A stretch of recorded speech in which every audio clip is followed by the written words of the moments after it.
Welcome back into the Beyond Pain podcast. I am one of your hosts, Joe Gambino, and I am here with my other co-host, Joe, flexing his guns, LaVacca. As I got onto this screen recording this morning, he appeared to be flexing his arms at me. So that's where Appeared we is the are key today. word. Appeared, not in actual sense, is not doing that. I don't know, Joe. This is to be debated. I mean, we weren't recording at that time, so we can't go back to double check. That's fair. I do feel stronger knowing that my coach is here with us today. So that could have been maybe some subliminal messaging for you. Yes. Not Yeah, I fun. think that could be. And we're also here with Ross Twain. He is the co-owner of CrossFit Union Square and the owner of Lupo Barbell Club. Welcome on into the podcast. Thank you. Well, why don't why don't we start here? Because this is the question we have for every guest who comes on the podcast. How do you take your coffee? It's the hardest question we might ask today. Black into the face. That's you it. go. That's it. All Cold right. or hot, black coffee. Doesn't matter. So time of the year, will you go with iced coffee when it was 4 degrees last week? No, I'm not one of those. No. I usually, though, I will often do an extra shot or 2 shots of espresso in my coffee as well. Okay. All right. Now we're getting somewhere. What is the favorite coffee shop in your neighborhood or by the gym? Yeah, I like to support local. We have a spot right by the CrossFit gym called News Bar. I'm there pretty much. I do love News Bar. Joe Gambino, having worked in Union Square. Do you remember News Bar? No, I don't. Was that there when I was there? How long has that I been think there? it was. It's a Probably institution at this point. Yeah, I think so Mhm. too. I I feel like I missed out. Man, yeah, they got some good coffee. Do you order food there as well? Because their food can be a little pricey. Food is pricey. If I forget to pre-make my overnight oats, I will go pick up a bowl of oatmeal. So they got me on that one. 1925, and then you add the coffee on top of it, and Yep. absolutely perfect. Yeah. New York City. Well, Joe, for me never being there, I think this is on you, because you could have definitely told me about it many times along our journey together in that area. So, Well, New Yorkers tend to be creatures of habit. So I think when we were probably working together, we were doing our normal spots, Tabinet, we were doing Kava. I mean, it was like every other day we were just at the same lunch spots, but we had a Monday place, a Tuesday place, a Wednesday place. I will probably say News Bar, for me, I always go there with like some sort of intent. Like I was like, oh, you know what? I'm going to a meeting, or, I have like some work to do. Let me go to News Bar, because I just feel pretty cool with all the tables they have out there. And then I face out in the street and people watch. It's good stuff. Yes, good spot for meetings. well, let's dive into meat and potatoes then. We're always curious on this podcast. I think people's stories are probably the most powerful things as far as how it shapes who we are, what we do as coaches and things like that. So would you mind sharing your own injury history, and what has that taught you as an athlete and coach, and how has it shaped you today?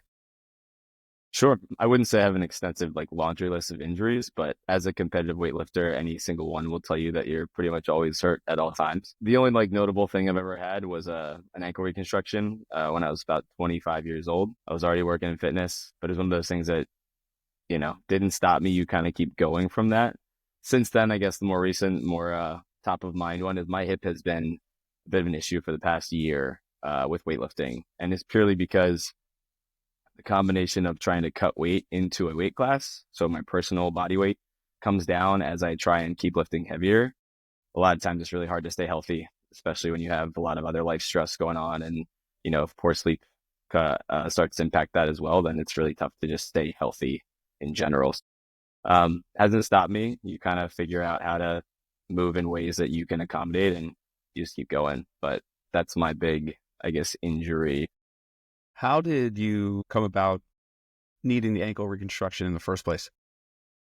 Like not every soccer player, but a lot of soccer players. I grew up playing my whole life, and we were playing on a grass field. I think I was about 17 or 18, and no one touched me. It was just a terrible grass field, and my ankle flipped under and popped. I heard it pop. And that was the first real bad ankle sprain I had. And then I probably rolled it about 8 to 10 times in college. And then I finally did it one more time when I was living here in New York. And that was the last time where, all right, this is pretty bad now, and you're about to get kicked off your parents' health insurance. So maybe you go do this now. All right, making decisions based on the American healthcare model. I love that. It's Were pretty. you? Now we've known each other for a while, and I think I've spoken about you in passing on the podcast before. So for those that don't remember, Ross is my coach. I owe him a lot for my own physical training, my understanding of programming and strength and conditioning. But in the time that we've known each other, you've already had that injury, you've had that surgery. Were you as big into lifting at the time of that injury? Were you in love with barbells and competition as much as you are now? Not quite. I'd just taken my USAW level 1 right before I got surgery. So I just learned about the snatch, the clean and jerk, all that. And that kind of got put on the back burner. And I was at a place after my surgery where I kept playing competitive soccer for a little bit, but then I just needed something to train for. And then eventually I found my way into my first weightlifting competition. And so that wasn't until probably 2 years after I got reconstructive surgery when I really started hitting the barbells hard. So, do you think that the ankle injury had anything to do with pushing you a little bit more toward like strength training the way you do now? Was it hard to get back on the field for you? Was there any issues with like confidence and certainty, not being able to get at the same level that you were? definitely not. I don't know. I think most people who grew up in a competitive world of some kind, as soon as it's taken away, you're just that much more motivated to get back to it. I mean, at least that's from my perspective. And also living in a place like New York where, I was we call it a peg leg. I was on a, walking crutch, essentially, like plastic piece of equipment just went straight to the ground. And I was walking around on that. And just living in a city like New York where you have to sort of walk pretty much everywhere, it was that much more motivating to get back to a place where I could walk all over the city. I could run, I could play soccer. So yeah, no, I think it like lit the fire a little bit more. Yeah. I like that. Today, or maybe not today, but since the surgery, is there any like range of motion changes? You still have pain? How does it alter, if anything at all, like the way that you have to train for your sport? I'm pretty fortunate with regard to my sport demands a lot of mobility. I mean, people ask all the time, what do you do for your mobility? It's like, well, my training inherently has it built in, it's full depth squats, overhead squats, full depth front squats. All that stuff is testing my ankle in ways that most people probably wouldn't test their ankle if they were coming back from reconstructive surgery. I do notice that my left ankle has a little bit less mobility. However, I mean, if you watch anybody move, everyone has something, some little shift, some little asymmetry to them. So I'm fortunate enough that I have enough dorsiflexion that I can still squat fairly well. And yeah, I think part of the reason it's been so successful is because I'm sort of testing that range on a almost daily basis. I want to go back to something that you said, because I'm actually going to challenge you a little bit, because I think that when you mentioned how athletes in competition, when something gets taken away from them, they're, you're more motivated to kind of like get back in and get it back. I don't know if that's always been the case with people in pain that I've seen, right? That's this like big identity crisis. Where do you think you got your confidence and your mindset from? Was that something that you had to work on? I know you got some family that you go see all the time. Was there someone in your family that maybe instilled that in you? But I'm interested to kind of hear a little bit more of that story, because I was like, wow, is that the case? My job would be a lot easier if that was the case, if everyone kind of thought that same way that Ross did. I guess it kind of comes back to just like how much you love what you're doing. And for me at that time, like soccer was everything. I was still in the city playing competitive soccer. And so my thought was like, I have to get back to it. I think you're right. I don't think everybody is as motivated to get back to sport when they hurt themselves. I think, a lot of times a sport is or an injury is maybe a time when someone shifts their love or interest from one sport to a different activity.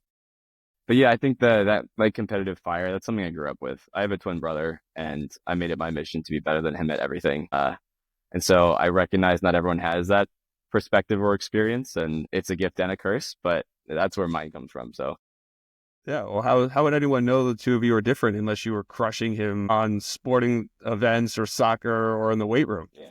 Yeah, I love him to death, but I was like, I'm going to make sure they remember my name, not yours. Joe, me and you only have sisters, so, we were just already dominating in life. That's right. From the very beginning, right? That's right. Not much competition over there for my sister, so. Well, you guys missed out a little bit. Let's shift gears here a little bit. I'm actually really curious to your thought here, because I think on social media we're seeing somewhat of a shift where form, there's the biomechanics group where form really matters. And then there's a camp where, movement optimists in a sense where, you could break form, so to speak, and it's not the end of the world. So how much do you think form matters when it comes to lifting? And how are you, maybe over the course of working with somebody, what are the things that you're looking for and how do you expect them to shift? Yeah, I've heard part of this dialogue on social media, and I think it's important to differentiate between technique and form. And sure, these are semantics, but I think you want to make sure when you talk about technique, you're sort of talking about like principles that guide a movement or guide a specific thing. And then you think of form and you recognize that, there's X billion number of people on the planet. And so each of those bodies is going to move a bit differently. And so if you try and draw these boxes and rules of how someone is supposed to move, it doesn't really give the freedom for each body to figure it out on their own. I think I used to be a person that was the form guy or the technique guy of like, everything's got to be perfect. And that's how you're going to get yourself to the best weights and stay healthy. And I guess after a decade of doing this, watching people move in the gym, realizing that you adapt to however you're moving. There's definitely certain things I would guide people towards as far as technique, which is like creating tension and how to best engage the floor and set them up for as much success as possible. But after that, it kind of becomes specific to the person. It's the answer that nobody wants to hear, but it depends. Well, I think that's a really great way of putting it. I don't know if I've differentiated out enough the word technique and form. I think I've sort of kind of umbrellaed them together, but I think maybe that technique comes down to the process and the form maybe like into these individual parts. And I like the way that you put it, that everyone's going to make the most of their process with the parts and sort of affordances that they have. But when you come into competition, and at least this is, what I have told people, and I want you to kind of correct me if I'm wrong, maybe those nuances with form or technique are much more important when you get to the competition floor, because you want to have the same repeated motion over and over again. Whereas for people that I'm rehabbing, I'm trying to increase their variability or increase how many parts that they move. So do you think that there is some truth to that? Am I completely misguided thinking like the higher the level skill, maybe there's a little bit less wiggle room for things versus just kind of getting back to some entry level positions with people? No, I think you're right in that regard. And you can extend this beyond like sort of a competitive viewpoint, which is you're trying to train people for things that are unpredictable. And in competition, that absolutely happens because whether it's, for instance, in the world of weightlifting, you're going for a weight you've maybe never cracked that before, or in any other sport, you're finding yourself in possibly a position that you maybe not have found yourself in before. And that's what could lead to injury. But the idea is that the gym becomes predictable. And so you're able to sort of control these factors and put people in positions that give them stress and broaden their capacity to withstand forces in ways that like they might see out there, if that makes sense. Yeah, it does. Going back to like technique, say with like, the umbrella term for that you used, when do you find it acceptable for technique to break or not be optimal? I'm just kind of curious because like being in a virtual environment, I think it more and more kind of changed my viewpoint to some degree. So I'm curious to where you are. I guess the best way I could describe that would be, don't think of it as a technique as breaking. Think of technique as almost like a spectrum, right? You have people whose technique on certain movements is flawless. Weightlifting is probably the easiest way to describe this. Weightlifting, there are specific principles we try and teach people with how to get a barbell to move the fastest, get it above your head as quickly as possible, and be safest when you're pulling under the bar as well. Outside of that, I'm short. I have short levers, right? I could take LaVacca here and set him up for an Olympic lift, and I could tell him these principles, but recognize like his form and my form are going to be very different. And so as opposed to his technique being good or bad, it's more just here's where your technique and how to move this bar for you can improve. And that's kind of the thing we work on in a competitive sense, but also then you extrapolate that to sort of training in general, which is like, you can make this better. I wouldn't say it necessarily breaks. There's definitely times where a weight is maybe too heavy, where you can start to see form break down. But at the end of the day, it's not like an all or nothing situation. Sure. Do you ever sorry, Joe, play into that? Is there any times when you're like programming for somebody from like a strength perspective where you're looking for that like border of good technique, so to speak, and where it starts to break down, and like allowing some of that to actually happen? Absolutely. I think if you are doing strength training as it's designed, going heavy enough, working with weights that are actually improving, contractile strength and all that stuff, you will get to a place where it gets quote unquote ugly. And we talk to athletes about that all the time. It's like your absolute best might get a little ugly. But the whole point is that us working on your technique and paying attention to that as you're working sub-maximal loads, it's like you'll be better prepared for those positions when they do start to suffer a little bit.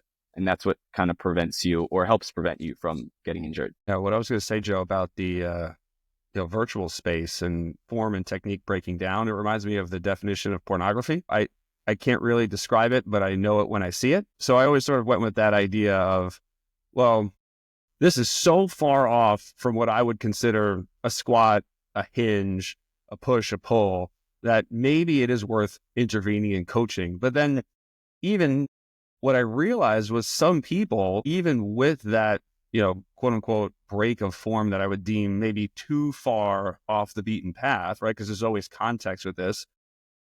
I started to ask them where they would feel things, especially in that virtual environment. And they would, grab down on their quad or their hamstring or their calf, exactly where I would want them to feel that force. And they would tell me, this is what's creating fatigue for me. And I sort of said, perfect. And it brought me to this realization, well, that I can't see force moving through people's bodies. So who am I to determine, especially in that virtual space, how you're moving, what you're moving, how that is efficient or not effective for you? So I started to fall back into this idea of, well, why don't you just tell me where you feel it? Like in the Seinfeld movie phone, sort of thing too. And I found that at least helpful for guiding some of the process and then giving people some play. Well, why don't you try to find your hamstring? Why don't you try to find your quad in that squat? Why don't you try to find this and just take your time and realize that you're going to fail? And I always kind of felt like that maybe was giving people some opportunities with all those pieces and parts to now make the most of their technique, which I'm going to start to use. So thanks for that. Yeah, I like that. I'd say in a virtual environment, one thing that I've like really learned, and I started learning it at Perfect Stride when using FRC and like cars and stuff like that, where like people don't like, you're not going to get it initially when I'm coaching something, especially if it's a little bit more complex and you're learning something new. So if you don't get experience doing it, even if it's wrong, you're not going to be able to improve the next time you do it. And there was always something that said, oh, I didn't do it at home because I wasn't sure if I was doing it right. So now part of my education is like, just do it. It doesn't matter. Unless you feel pain, it's not going to break you. But now when you come back to it the next time, is going to reframe your ability to learn the movement or change it or pay attention to something that we want you to pay attention to. And then what you see now, especially now I'm doing virtuals, like every week, if I'm looking for some sort of change or something to feel or then to pay attention to something, it just improves week over week. And that's the kind of things that I think we should be paying attention to more than like, okay, in this exact moment in time, do I need to manipulate all these variables? And I think letting someone experience it, it just helps them learn their bodies better in a sense. Joe, question from a listener. How about this? Go, Ross, you ready for this one? All right, way. This comes from Barbara. And initially, when Barbara asked me this question on Instagram the other day, I was sort of like, well, why would this make a difference? I guess I never really considered this. And then I realized, well, this was just my, male attitude taking over. And I had to check myself and, go apologize to everyone. And I thought then when I talked to her a little bit more about it, her question was actually really, really good. And she gave me a lot of sub questions, but I'm going to start off with a pretty generic. Are there different things that you consider as a coach when you're working with a male or female athlete as far as assessments, programming, exercises you would pick? And I'll stop right there and let you kind of just like give us some ideas right off the top, if you do. Yeah, the demographic of male versus female when training clients, I think it's honestly just a slice of the pie of what I'm looking at based on exercise prescription, assessment, program, you name it. There's a lot more to it. And honestly, I think the one that to me is a greater indicator of how I'm going to work with a client is their training age. And by training age, just mean like how well trained are you essentially? How long have you been doing this? What have you been doing in the past? It dictates sort of what I think you'll be able to accommodate. And then from there, it'll also sort of tell me what you can handle moving forward versus just male versus female. I mean, obviously you have other implications, like for instance, when you're training a pregnant client or someone who's just had a child. There's other things, other factors like that would play in with the binary male versus female. But again, just for me, it's more of like a piece of the puzzle when it comes to training as opposed to like the thing that factors in. Yeah, she mentioned anatomy, and that's, typically from, my point of view, aside from the obvious differences, I never really viewed our anatomy as much different. We have different balances of hormones and chemicals, okay. But the only thing anatomically I would always consider working with a female athlete was she pregnant? And even then, it was sort of like, well, how far along was she? Then on that flip side, like you said, the opposite side of that journey, well, now you'd lose the baby, right? Well, you give birth to the baby. That was probably poor terminology there. You give birth to the baby, 9 months, you're sort of like progressing. And then all of a sudden, one day later, it's different again. So I think for me, those were always sort of like the biggest variables. But one other thing that she did mention too was even sort of injuries. And I think that maybe classically, and maybe Joe, you could chime in on this, like coming up in the PT world, it was, women are more prone for this injury or that injury, and women should train their hips because of, their angle of their knees and things like that.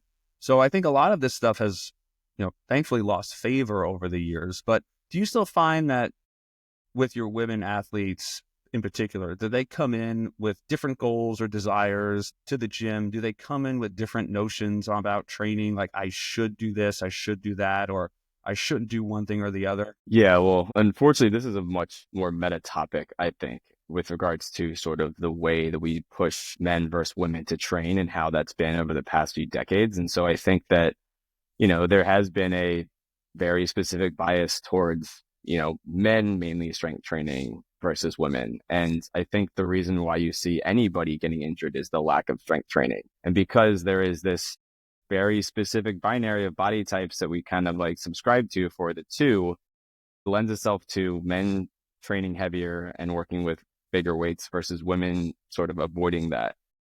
These are not things I subscribe to. These are things that have been easily disproven in the last 20 years, right?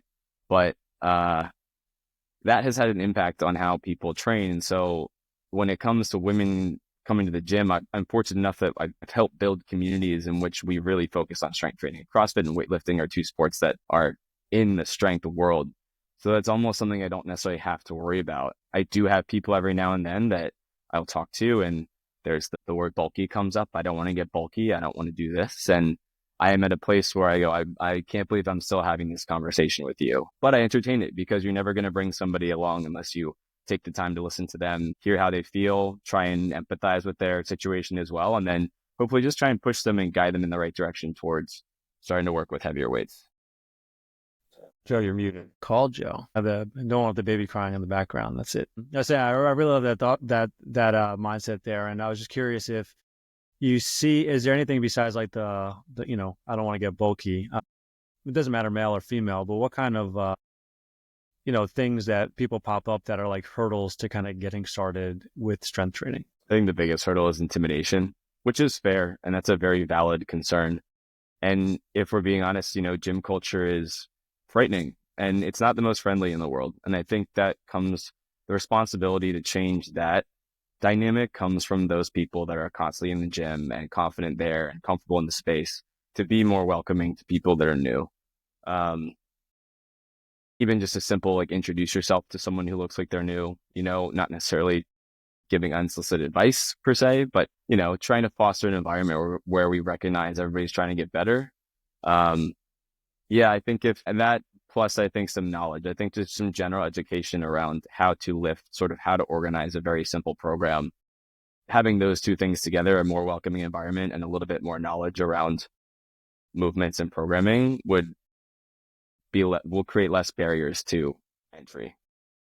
Yeah, I actually really agree with that. The first gym I worked for in Astoria, it was like when you walk in, it's like the center, like the welcome area at the desk is in the middle of the gym. And then on one side was like all of the cardio machines. They had like a turf over there, there's some dumbbells and kettlebells on that side. But the other side was like all of the, weightlifting machines, your squat racks, it was like a strength side. And a lot of the clients that I have, especially the females, it was like, yeah, I'm nervous. Like I'm I don't really want to go on that side. And you almost have to like, okay, let's start over here. Let's build some confidence. Let's get you going. And then you slowly like, okay, let's do like one exercise and like slowly introduce them to that. And, as they get experience and they feel more confident, right? It's like, then all of a sudden they love being over there.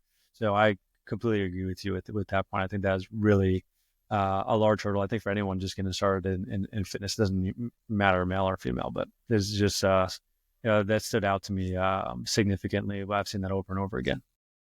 Yeah, I love saying hello to new trainers and people who come into the gym because they're almost confused.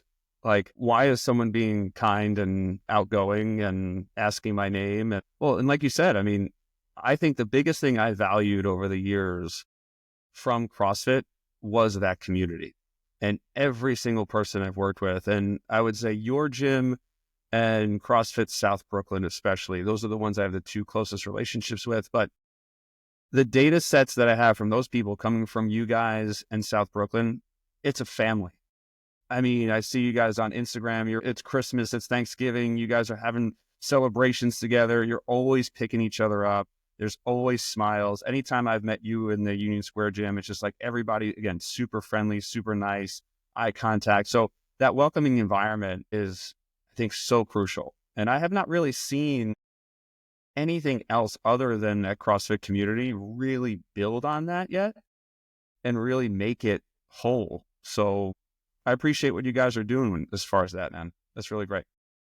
Thank you. You would find it too if you dove a little deeper into like weightlifting and powerlifting communities. I recognize the entry into them may be a little bit higher just because it's usually more of a competitive realm as opposed to just general fitness. But yeah, my thing is like invest in strong women, whether they're coaches, members, friends, you name it, because I don't know, that's just a principle I stick to.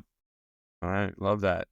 I will say, Joe, people being a little offset when you say hi in a gym when they're new or whatever. That's a New York thing, man. There's the biggest culture shock moving down south. The first time we came down here, we were just driving through communities. We have some friends here we were visiting, so we're like, we were thinking about moving here, looking at communities. And anytime you're driving through a community, people are just waving to you. You're walking down the street, people wave to you. I'm like, what? I like feel like I'm about to be jumped or something like that. No, like you get approached in New York, your guard is up high. Here, it's like a normal run-of-the-mill thing. It's quite a weird thing. So that's a New York thing. I'm new in the gym, I think. 100%. Maybe we got time for one or two more questions, if it's okay with you, Ross. And maybe building off of this idea of intimidation being like a big barrier for people. I know one of the things that comes up with people I work with all the time, and maybe this is a social media driven thing, is how hard should I be working? Rate of perceived exertion, reps in reserve, as many as possible, train to failure. What do you think is the best barometer for people to use to know if they're working hard enough at the gym? I personally use reps in reserve probably the most often. Rating of perceived exertion is, I think, really challenging for someone who isn't as well trained to try and understand the difference. If you were to put it on a scale of 10, right? To understand the difference between I'm working at a 3 out of 10 versus I'm working at an 8 out of 10. And I can say that just by watching someone move, right? I'll say, how challenging did that feel? I have already clocked how challenging this is for you, but I want you to tell me because I need to know what's going on with you. And, cranks out a set of 8 super fast. Oh, it was like 7 out of 10. No, probably wasn't. Reps in reserve is a good metric. And I think it's important to communicate to them, to any client or member or athlete, sort of what you're expecting, right? Like I want 1 to 2 reps in reserve, meaning if you were to try and squat this 1 to 2 more times, you physically could, and that 3rd rep might not come back up. As long as they understand sort of the prompt, I think that's one of the better metrics of how hard to be working. I also find it a little bit more objective too. And like you're saying, when people give us that, I'm working at an 8 out of 10 or 9 out of 10, it's like, okay, great. We're going to rest 90 seconds. And then on the next set, I want you to just do as many as you can. And, they'd end up getting 10, 15 more reps than what we were targeting. And I'm like, great. Do you think we can move up a little bit now on that next phase? So do you have, when you have that conversation with a client, is there an algorithm in your head where, you're trying to shoot for a tough 8, a tough 10, a tough whatever number, if they blow that number out of the water by 5, do you go up 5% in their next set, 10% in their next set? Do you have anything that like little heuristics that you use for that? I don't follow any strict hard rules. There's always like the 2x2 rule, right? Which is, God, that's probably ancient. Something I read when I was back in college, which is if you need 2 more reps on the last 2 sets, you should be increasing weight. I don't. I kind of just, I gauge by how that person is doing and feeling that day. And then obviously I have like based on a program, like how would I be progressing this? I have in my head, okay, I'm going through and I'm going to make the progression. Do that. I mean, I'll put it on paper, but at the same time, like if I were to choose to do something very specific in the next session and say that this person's had a bender of a weekend, this person has other life factors going on, I don't know that it's going to work out perfectly in the next session. And so that's where you have an idea and a roadmap in your head of roughly how heavy you're going to go a following week or later in the month, but just be prepared for the fact that it might derail based on other factors. Weekend warriors in a different sense. I don't know if we have enough time to jump into that, although I'm sure we could. Joe, do you have any other questions for our boy? Maybe before I give him a little surprise, this or that? Yeah, maybe make it, you kind of rattle it off quick. But I am curious with, I see often, at least from a rehab perspective, a lot of people, they feel like they have to do like all these corrective exercises. They need to move a certain way, feel a certain way before they can get into strength work. Where do you kind of fall on this stance? And are there any like non-negotiables? You need to be able to do X, Y, and Z before we really start to load you or do this? I don't think there's any non-negotiables, as long as you're not coming back from some traumatic injury, in which case that is well out of my scope, right? I'm not the person to be working with you if you are just getting off the bed or something from something that was pretty traumatic. When it comes to corrective exercises versus strength training, what I tell everybody is like, you should be doing both to get back to where you want to go. I know some people live in a world of pain or they just kind of keep doing rehab exercises and it just doesn't progress from there. And the trick that I try and tell them is we have to figure out how you can move, what ways moving feels good and you're able to load, and then we load that.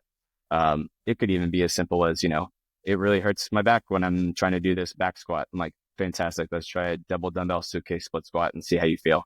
And it's just like a bit of trial and error. Don't throw too much at them in the beginning, but let's move first, see how you feel. And then we go from there. And I think a lot of what they're looking for from whether it's you as a provider or myself as their coach is part of the confidence to just make sure they can do it. A lot of people sort of look for that validation elsewhere. And so teach them, show them, and then sort of guide them to a place where like they're going to be okay.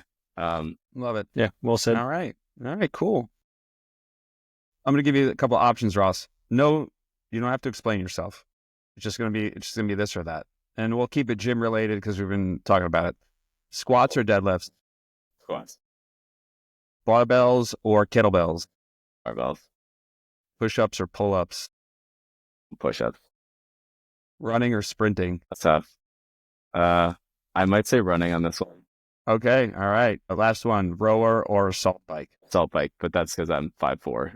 That's not fair. There you go, everyone. That's it. If you want to get fit, you're going to squat, use barbells, get on the assault bike, run, and do your push-ups.